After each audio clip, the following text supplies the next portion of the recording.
Shalom Bapak Ibu dan jemaat yang dikasihi Tuhan. Renungan kita pada saat ini diberi tema yang menghambat janji Tuhan, bagian yang kedua. 1 Petrus pasal 3 ayat 8-12 mengatakan, "Dan akhirnya hendaklah kamu semua seia sekata, seperasaan, mengasihi saudara-saudara, penyayang dan rendah hati.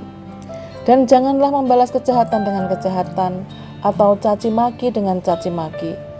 Tetapi sebaliknya, hendaklah kamu memberkati, karena untuk itulah kamu dipanggil, yaitu untuk memperoleh berkat. Sebab siapa yang mau mencintai hidup dan mau melihat hari-hari baik, ia harus menjaga lidahnya terhadap yang jahat dan bibirnya terhadap ucapan-ucapan menipu. Ia harus menjauhi yang jahat dan melakukan yang baik. Ia harus mencari perdamaian dan berusaha mendapatkannya. Sebab mata Tuhan tertuju kepada orang-orang benar dan telinganya kepada permohonan mereka yang minta tolong. Tetapi wajah Tuhan menentang orang-orang yang berbuat jahat." Ayat yang menjadi perenungan kita adalah ayat yang ke-11. Ia harus menjauhi yang jahat dan melakukan yang baik. Ia harus mencari perdamaian dan berusaha mendapatkannya. Setiap tindakan atau perbuatan adalah refleksi dari apa yang ada di dalam pikiran kita, buah dari pikiran. Oleh karena itu kita harus berhati-hati dalam mengisi perbendaharaan hati kita, sebab dari dalam hati orang timbul segala pikiran jahat, percabulan, pencurian, pembunuhan, persinahan, keserakahan, kejahatan, kelicikan, hawa nafsu, iri hati, hujat, kesombongan, kebebalan. Markus 7 ayat 21. Di dalam Lukas pasal yang ke-6 ayat 45a juga dikatakan bahwa orang yang baik mengeluarkan barang yang baik dari perbendaharaan hatinya yang baik, dan orang yang jahat mengeluarkan barang yang jahat dari perbendaharaannya yang jahat. Kita harus berusaha membangun karakter yang baik di dalam hidup ini bila kita rindu janji-janji Tuhan itu tergenapi.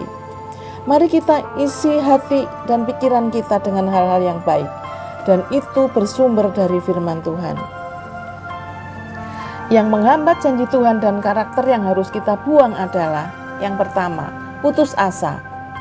Orang yang mudah putus asa atau menyerah di tengah jalan pasti tidak akan pernah mencapai tujuan. Pada saat awal menerima panggilan dari Tuhan, Musa sempat putus asa dan hampir menyerah pada keadaan. Tetapi Tuhan terus meyakinkan Musa bahwa Dia yang akan menyertai dan menuntunnya. Akhirnya Musa pun taat melakukan apa yang diperintahkan Tuhan.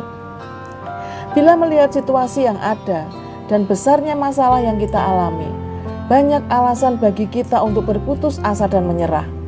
Namun itu hanya akan membawa kita kepada kegagalan. Kita harus bangkit. Alkitab menegaskan bahwa dalam semuanya itu kita lebih daripada orang-orang yang menang oleh Dia yang telah mengasihi kita. Terdapat dari Roma 8 ayat 37. Tanpa ketekunan dan kesetiaan adalah mustahil bagi seseorang menikmati janji Tuhan. Yang kedua, suka mendendam alias tidak bisa mengampuni. Jikalau kamu tidak mengampuni orang, Bapamu juga tidak akan mengampuni kesalahanmu. Matius 6 ayat 15. Dan dipastikan bahwa doa-doa kita tidak akan dijawab oleh Tuhan. Oleh karena itu, buang semua kebencian dan rasa dendam yang ada di dalam hati. Bisa dibaca dari Imamat pasal 19 ayat 17 dan 18. Tuhan menjanjikan suatu kehidupan yang penuh berkat dan berkemenangan bagi kita. Namun, kita pun harus memberikan respon yang besar melalui sikap dan perbuatan yang benar pula supaya janjinya itu tergenapi. Buang semua perkara yang negatif dan berbuahlah mulai sekarang. Terima kasih, Tuhan memberkati.